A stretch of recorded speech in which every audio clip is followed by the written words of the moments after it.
Bonjour, bon matin, bon déjeuner de ce matin. Bonjour.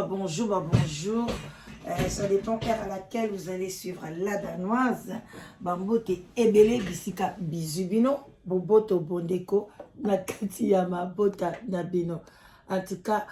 bon déjeuner de ce matin. Voilà. Bon déjeuner. Oui, centre. Voilà, bon déjeuner, boboto bon déco, na kati ya mabota nabino. Bon déjeuner de ce matin. Voilà, bandeko nanga.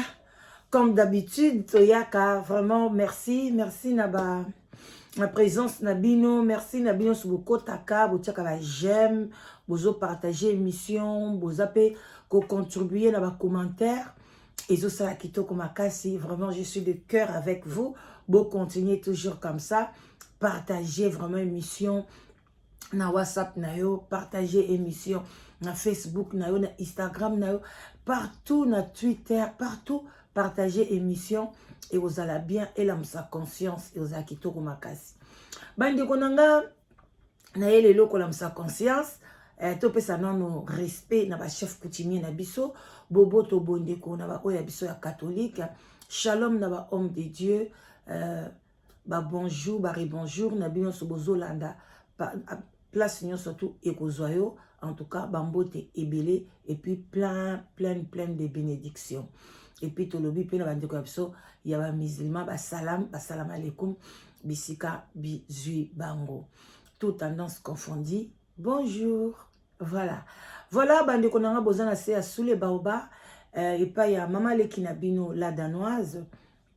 Voilà, toyaka kaka chaque tongo kolamsa conscience ndenge nini kaka nzambe akolamsa biso na sujet nini et ozala bien na plateau. Alors ceux qui ozana sujet ya bien oyo polingi ke elekana sous les baoba, n'hésitez pas au bengi biso na 0044 74 59 62 52 17 au bengi biso ou bien ceux qui posent le mobile ou le mwasi tous en live together ezali site de rencontres au na sungaka bande kona biso ya diaspora au bazana Europe, Amérique du Nord na Canada au bengi na numéro na biso. En tout cas n'hésitez pas na olukelo mobile ya bien na olukelo mwasi ya malamu ceux qui yope oye na ba critères ya malamu. Alors bande konanga tozali kotambola malembe tozokende na biso eza tongo tomemaka lisolo muke conseil ebele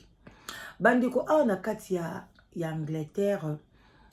précisément na Londres tokweli likambo moko ya mwa mbilinga na kati ya famille bino moboye bino ya kolamsa conscience mingi na ba famille ndeni tokotambola na ndako ndeni tokotambola na bana na biso ndeni tokotambola na kati ya libala ndeni tokotambola donc ba conseil eyaka mingi tout autour ya famille.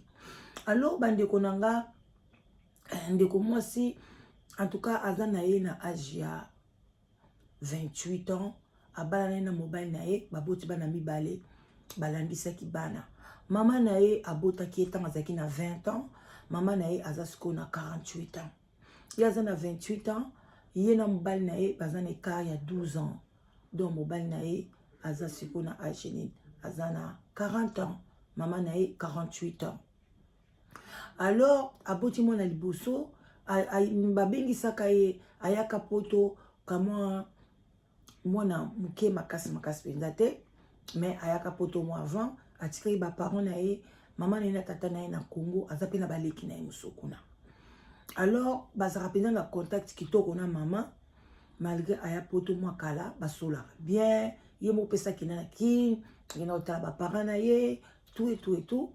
Alors bino awa na Londres awa izaki azena mo ba difficulté ndeni nini astangi ba classe il fallait zonga musala avant po bazena projet na mbali na ye basomba ndako. Alors l'air a eu deuxième mois nezaki lokola par accident talaka ezwaka tamulai au salate au bando zombongo muke. Alors alobai non malamu alobi tout ça ata 6 mois ou bien 8 mois avant moi na bando kindesko ba classe ba crèche bien bébé à mon tamulai maman aya kovanda na mwana nga na zonga musala. alors basololi na papa na kati ya ndako bien problème eza te 6 mois ça va bon moi naza na bana na ndako papa en tout cas amonaki yango problème moko te alors mama bango ayaki aye awa asali badémarche tout bapesi ye visa mama bango aye parce que asali ape ka la première fois bayaka na papa bango deuxième fois visa na Londres baprolongeaka en tout cas asengaki tout bantimi bapesaki epe ya 6 mois alors mama ntango aye ambiance na ndako bango baoke mosala mobali na ye mama azotikala epuis sikoyo mwa fille yango aza infirmière moko bashift ya dimanche mosusu ya samedi atikali na bokilo atikali na bana ye na bokilo mama vraiment 48 ans jeune pour jeune mama sikoyo mwana sikoyo 28 ans bourreau mwa monene bourreau kauta kobota mwa sote coin quoi mama sikoyo mpenza agarda mpenza mine kitoko 48 ans donc opese mpenza age abaya mike mama ye mpenza na poto bana bia na kini mama lataka na ye bien mama azala ne mpe motu mo alingani bawenge banini alors ntango mpa ye awa en tout cas azolatani kitoko eto mwana mpe toketike max toke boye tosombela mama mpona mabilamba ne pas bien mama mpe aza na bagu ya kitoko ya bien ndenge mobali ya mwana alingaka kwa mame mwana alataka kibudi ka ndenge wana akena ye mosala na infirmière aye atie elambaka donc mystique alors papa wa nani beau-père non nani mobali ya mwana na ye ntango basali 2 mois après 3e mois après bakoma olingana balingani na bango na mobali ya mwana na mama wana balingani na bango na kati ya ndako bakomi na love akosakana te bandeko awa na kati ya London ndeko mwasi abi la danose kaba lisolo na nga ezosanga pasi balingani bandeko na ngai balingani na bango balingani penza na ndenga mokie te alors mwa mwasi wana mpe ayebi na ye te aza kaka koyebisa bacamarade na ye koyebisa bacollègue na ya mosala bato kaka ayebi na église bakendaka en tout cas vraiment mama anga asungi ngai mona obenga papa na kini papa merci ndenge otindi mama alimbisa kaka ne nakangi yo baposta na yo mais mama babanga bisa fait rien ma fille botikala kuna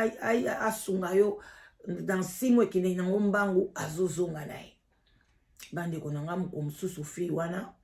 akende mpe mosala akomi na mosala mpe bien bamoko nzoka nde atalaki shift na ye bien te ezalaki jour wana ezalaki fa ezala na repos ye akataki neti lelo toa jeudi yo okanisiki elelo toa vendredi otali boye osote nzoka nde ezalaki jour na ye ya repos ake mosala kombo yo ekosala nini abi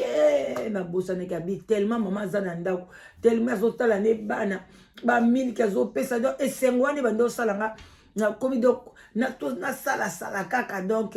na to récupérer bambongo wana mpo tosololaki na banke to mpo atosomba ndako na mobali na nga bandeko oyebi nini mama wana balingani na bango ye ayebaka na ye mpe eloko moko te azoyeba na ye mpe te balingani bandando balingani mpenza na periode kutu balinganaki atikaki koyeba te mokolo yango sikoyo azalaka mpe na shift ya pokwa ya butu sikoyo mpe ntango ake aye kozonga aye mpe bo aparke voiture afungoli porte azoyoka mpenza ayoki agangi ne mpe te alobi ntango azongi ne noki shift yango ebanda ba 23h en tout cas ba minuit de azaki na ndako akuti kimia bana balali tout et tout mais loko ayebi mama ya moko akota mwa ba YouTube na ye alala noki te abandi na chambre ya mama bango ezaki na direction mosusu amoni chambre mama bango mutu aza te ake na chambre ya bana atali boye bana balali pena bien bongo sikoyo aza wapi parce que azwa kutu mwana na liboso alala na chambre ye moko oyo ya bebe wana nde atia berceau epai ya mama na ye amoni ka bebe wana mpe alali na berceau me mama bango aza te oyo mama aza wapi atai mpe na batoilette mama aza te abi atie wapi yango boye atiki ka bebe ye moko asiko alobi kutu ifale papa bango azwa ye akende ka bo na chambre afungola kaka chambre na bango boye akekuta maman na papa na na donc maman na pardon na mobali na bazo sala na bango donc mais na silence bazo ganga te ba gémissement te bazo mona na bango pe yete po afungole batika ezai molili ya fungole atali azuka téléphone a paniqué pété abandika ko filmer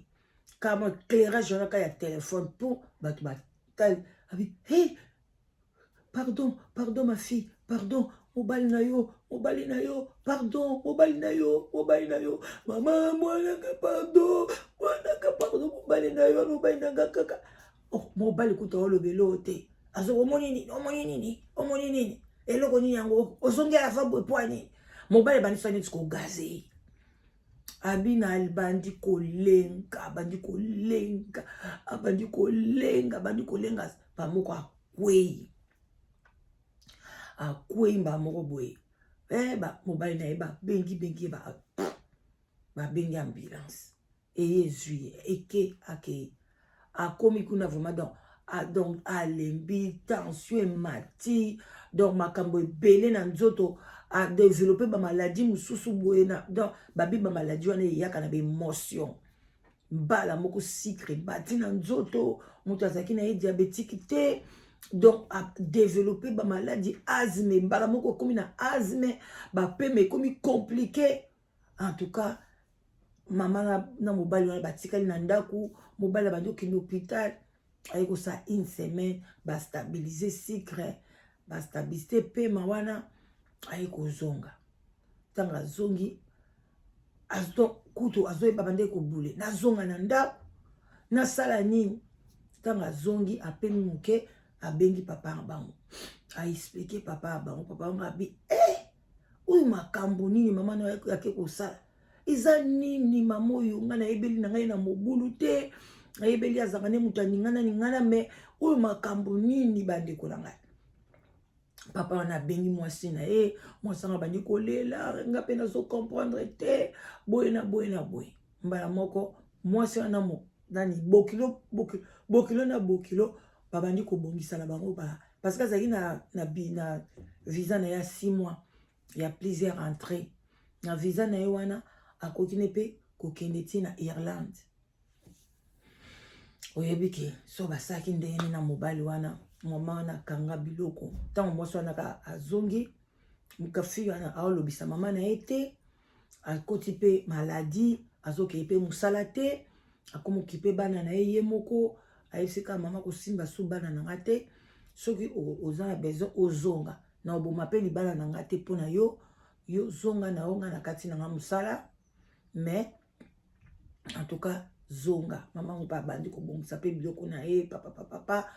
azonga nzoka nde mobali pe kuna azobongisa azobenda badossier babiloko ne très important tout bayokani na bango na mama wana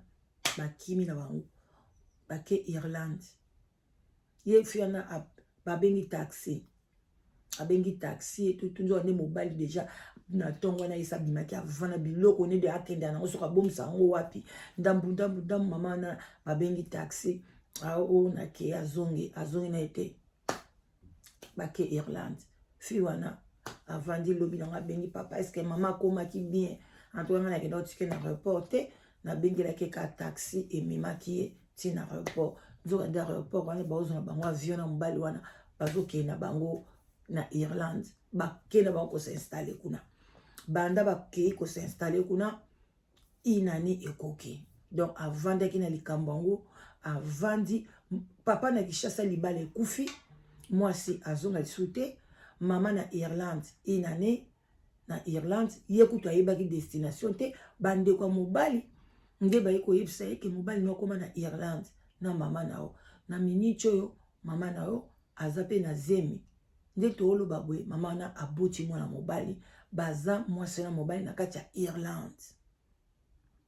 alors ye moko alobi mama totala nanu wana pe aza mama na nga wana papa bana na nga mais naotalaka motema na nga ezosalanga kapasité lelo en tout cas na otindela bino bafoto en tout cas il faut bolakisa bango na public po eza kitoko te vraiment bandeko na nga bino moko tobandokende na biso na suka boyoki histoire oyo e interpelle eloko nini tosala eloko ni mwana bato asalaki mabe nini oyo ye asalaki bandeko na ngai. Premièrement na kosenga na bino tozaka ba égoïste te. Soki bandi kobota bana na yo kokanisa te ke il faut être égoïste au privé maman na yo ba rapport sexuel au privé maman na yo bolingo na ye amour na ye pona a aider yo ali yo ozanga na mobali na yo bozo sangana nzoto bozo sepela maman na yo atiki mobali na ye il fallait abengisa maman na papa parce que bazaki na possibilité baya kovanda papa na kichasa pe asalaka na ye te obengisi maman na yo na papa na yo baye bandi kokipele yo bana okoki jamais obengisa moko otika moko nde bamusu basalaka obengisi mama otiki papa na Congo obi obengisi papa otiki mama. Normalement ezaka kitoko te. Dieu ne nous a pas fait pour na tozala seul, surtout ce qu'on a déjà na goût ya libala eza kitoko te eza nzoto tanga zomona bino bongo ba idée pezo yela mama na moto. Alors mama pa koki kokwea na tentation, moindre tentation nzoto koki ko céder, ça dépend ya nzoto na ye, ça dépend ndenge nini ya sa la ba rapport sexuel na mobali na ye. Alors to koki ko condamner mama à 100% te biso nde to obengisa batu na Congo omono obengisi ta musu leki na yo obengisi ta musu yaya na yo yozo privé ye obengisi c'est bien mais obani ko contrôler abimate azo mobile te atsalela ka yo bana asalela ko boy non eza nzoto tango yoza mobile no na kati ndako ebele babengisa baleki na bango basi suka babimana mibali na bango suka babimana bakamanga za mibali na bango ka bato bayaka tout autour na kati ndako parce que ni aza fermé oliko l'accès le côté non leki na ayaki pona tanga mais ayaki pona tanga mutu si na Kishasa kuna amesana déjà na vie wana sexuelle donc yoko ko yate brusquement okangiye a sepela nango te a ozala leste. Alors biloko na nyo surtout ba faculté wana il faut que to tchaka en place na bengisi leki na ba dotale ya ngabana leki no âge ni 25 ans 28 ans 30 ans ah maman na vie otesko sola kinaye otiki copain ozaki na vie nini tanga koyana ndako obandi ko kangaye abima te akende boye te ozo ke ngo sala tongo tipo ko totike na mobile na yo. En tout cas tala mama ya 48 ans na mobile ya 40 ans bakei ba osala vie na bango siko mama na to yebite est-ce que mobile wana 40 ans ti leka ko akokola akozala ka na ye et puis mobile ya mwana na yo eloko liboso totika biloko wana soko boti bana na yo yeba ko planifier ndenge yo koboko la bana na yo est ata ye par accident ndimo zo salaire abuke soko ningo bengisa ba parents na yo so bazana mama na tata bazana bomoi bengisa bango tata na mama soki papa akufa na ekala mama nzoto si mesana ngo na célibat pas de souci akoya kovanda na kimia mais soki papa na bino azali eke amesana nango te akoyi koya kotia mbutu soit pas cause abimina mobali no te abimina ba proche mobali na yo ou bien abimina maman papa mobali na yo donc ekoko pesa pe mobulu donc soni na environnement. Alors ndeko moi si yo pe maman o ba bengisi yo yo moko pe conscience na yo il faut soa na mwana comment yo kondima oya na poto tika mobali na yo ye moko pendant 6 mois otiki mobali na yo non c'est pas aussi bien pour na yo moko ndeko maman pour na foyer na yo vie eza na poto kate vie eza partout même ina zamba ba pique mais baza na vie même iwapi ba autochtone mususu bazaka so na ba Amazon kula na ba forêt eza vie eza ka en Europe te na Amérique te na Canada te ndenge biso ba africain to kanisaka okoza pe na Congo za na vie no ya bien bozo na moyenne na oza na mobile na yo bozo na bana na bino bozo dia na bino na ndenge na bino kaka ya bien ezakati foko za soki na nini bo manado foko za na bandako ebele ko non ça c'est pas ce que Dieu nous a envoyé sur la terre. Dieu nous a envoyé sur la terre tozana kimia ozana na ndako na yo ya moi ça va na ndenge na yo moko donc c'est comme ça la vie comme nyokoma te ko bunda te. Voilà, à part ça en tout cas ce que je peux aussi conseiller na bande ko mibali yo vraiment zali oba ozana conscience maintenant que wana mutaboto elinga mwasi nanga Comment ndenge ni sexe na yo ko telema devant bokilo na ope obandi ko bimana ye. Yongo na yebisaka bino bokeba na mibali. Mibali baza bambwa. Mibali baza batute. Mibali baza batu moko boye, baza un peu compliqué. Donc vraiment bossa l'attention, bokeba na vie ezaka moko. Ezami balé misatu te. Alors bandi ko na to comme déjà to dépasser déjà temps na biso, to comme déjà 20 minutes, to suki wana. Alors bossa l'attention et puis ndeko mobali yom tozo o bomi libala o kimina mama mwasi na yo. Yeba ki nzamba kufuta yo et puis ozobota pe bana basi ezaki to rotende ko bandi ko na mibali faut qu'on a respect qu'on a limite ko yeba ki oyo so oza sous na respecter oza na limite ça veut dire que oza mututé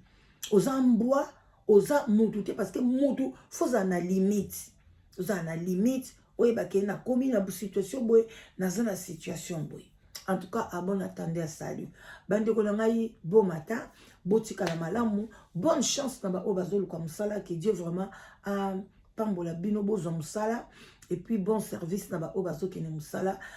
to sololi to kutani ba kala mingi te, des gros bisous, bye bye.